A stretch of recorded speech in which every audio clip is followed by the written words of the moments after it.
Hey guys and welcome, this is Carnalbird5 and today I'm starting a defensive scheme series. My new defensive scheme will be known as Takeaway Middle and Recover, also known as TAMAR. So today will be the introduction to the series and we're talking about forcing baseline and playing ice defense on pick and rolls. There's a lot of other defensive philosophies and schemes I want to share with you guys, but this is just going to kind of progress as we go. This is just this, building block for this scheme. Just a quick preview of some other things we'll be talking about, and I think that is the most important things on defense. That is limit transition, when to play on ball and off ball. Because me personally, I have a rule I like to play 70% on ball, 30% off ball. Tempt the defense to shoot long shots and get good contest on them manually. Know how to play superstars. Know, should you double on the drive? Where should you bring your help from? Should you zone them? Also, we're going to be talking about how to take advantage of weak offensive players and essentially playing 5-on-4 on the defensive end. So we're going to be taking whoever's guarding that player and kind of just moving him around on defense. It's going to help us a lot starting pick and rolls. We won't be able to do this for every single base. Again, we'll get to that later. And then lastly, taking good shots. That is also very important for having a good defense, believe it or not.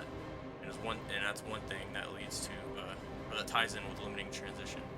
If you take bad shots, it's going to be harder to limit transition. So I gave you guys all my main pointers on defense. Again, today we're going to be talking about forcing baseline, the ice screens, and my new defensive scheme is known as TAMAR. It's nothing crazy. Again, it's just we're taking away the middle, and we're going to be recovering with a big. So I'm going to show you some ways in which I do it, and I will show you guys how teams do it in real life as well. So hope you guys enjoy this series. Let's get started. Alright guys, so starting off, we're going to be talking about forcing baseline. This is definitely the most important aspect to this technique, and as you see here, as we're showing real footage, how NBA teams like to force baseline. You see Jimmy Butler and Noah play a good defense on that pick and roll and force baseline. Again, we're going to show you guys how the Spurs like to defend this pick and roll. We have a side screen. Parker forces him to the sideline, and he's able to stay with him and recover to contest that shot. Another screen and roll here, as you see, the Grizzlies forced sideline as well, and Randolph was able to recover and contest. So that's going to be the main aspect of our defense. So now let's get into the defensive settings. So pay attention here. These are pretty important. For defense focus, I like to do neutral defensive focus. For aggression, I would recommend either conservative or neutral, either one. It's up to you guys. And we want to definitely make sure we crash the defensive glass as well as limit transition. And again, we're going to talk about transition defense and all of that later. Once you guys have your POE set, you want to make sure you press start at the beginning of the game. Go to your defensive settings and make sure you guys change force direction to baseline for everybody.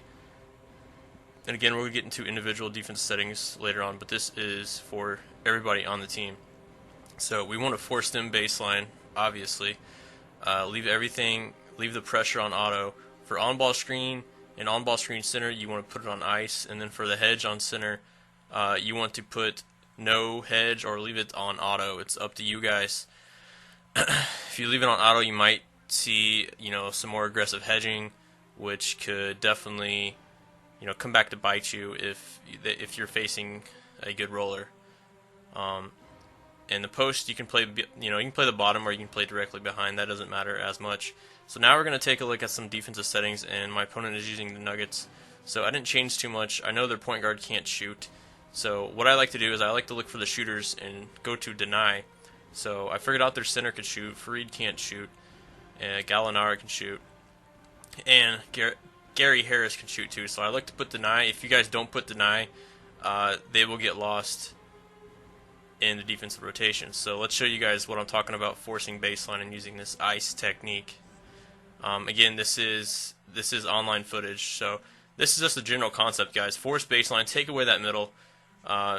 The whole point of forcing baseline is you have an extra defender to the sideline.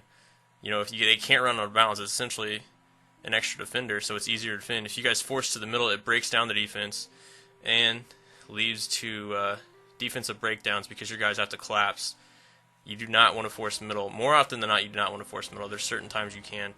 So the whole concept is to force baseline. So now we're going to talk about how to use TAMAR on the side screens. The side screens is what's most effective against the ice technique because we're essentially forcing that direction. So they're usually going to get good contact on the screen.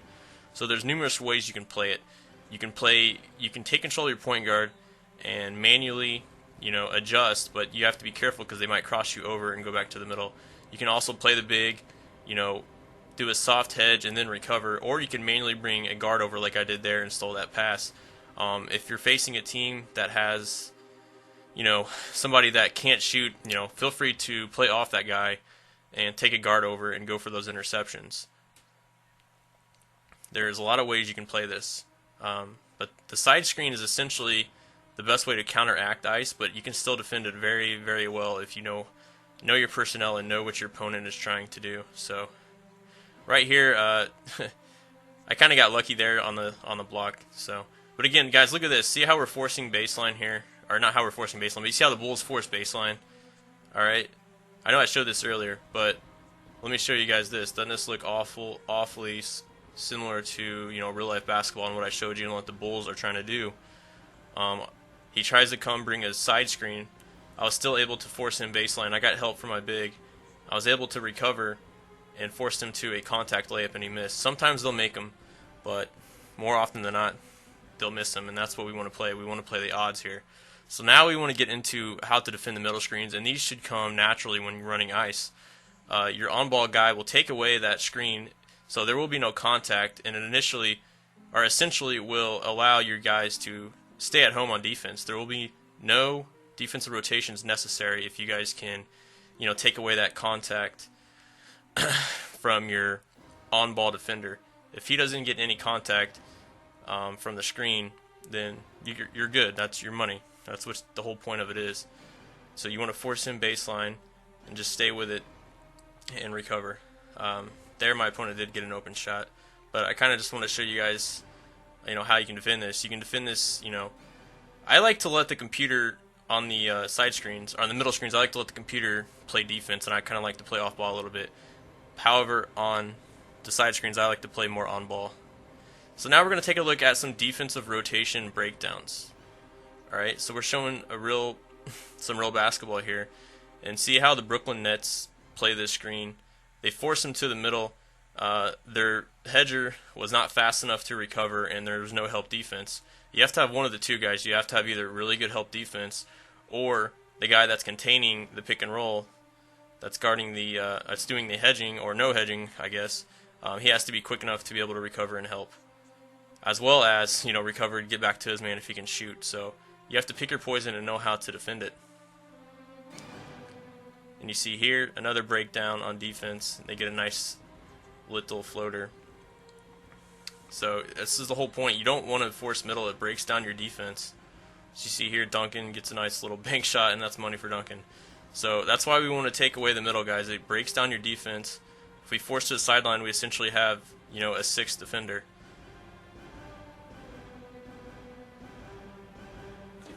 Alright, so we see some footage there, and we do give up an open three. And if you guys go back and see that, the reason I gave up open three is because I brought too much help defense, and later on I adjusted my defense for that. So you can run into problems here if you bring too much help defense, or if your big is too slow to recover and help contain the pick and roll. So keep that in mind. So this is a tactic I like to use when running TAMAR. It's called the bait and recover, and again, this is more of an off-ball tactic.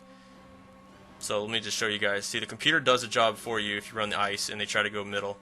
They will force them baseline. And then I switched over at the last second to contest that shot. I kind of dared him to contest that shot. And that's what you want to do out of these pick and rolls. The mid-range is the least effective shot, the least efficient shot in the NBA. So if you hate your opponent taking contested, long mid-range shots, that's what you want. Again, we take away the middle, the computer does, and we manually contain with our big man. As we see here, I don't play 100% on ball. I like to play about 70%. And here, sometimes what I like to do is I like to take a guard when the ball is in the post or inside, and I'll run at them and then run right back because I know they're going to throw it right back, and that's what I call the bait and recover tactic. Again, here I manually take away the middle as he did a side screen. I help down, and I got him to take a contested long shot, and that's exactly what we want. You almost have to anticipate that your opponent is going to, pass it and shoot it.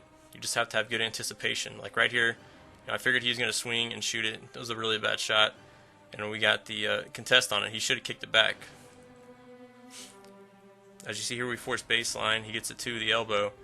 He kicks it back. We keep playing good on-ball defense. He's going to call for another pick and roll. We're going to take that away from him. He's going to set a side screen, and we're going to, we get good help from our hedger, and we actually, contained with our point guard there, and we baited him to take that long shot with a center who can actually shoot, but we got a good contest on it. That's what I'm talking about, bait and recovery, guys. Same thing here. We got our opponent to go baseline. We left the big man open on the 15-footer, and we dared him to shoot that, and it was not a good shot. So if you guys want to look at some defensive statistics, that was when my opponent was using the Nuggets. That was just the first half. Alright guys, so that's going to do it for our introduction video to our defensive scheme, TAMAR. Make sure you guys like and sub for more NBA 2K content, and I will see you guys next time. This is Car Number 5 signing out.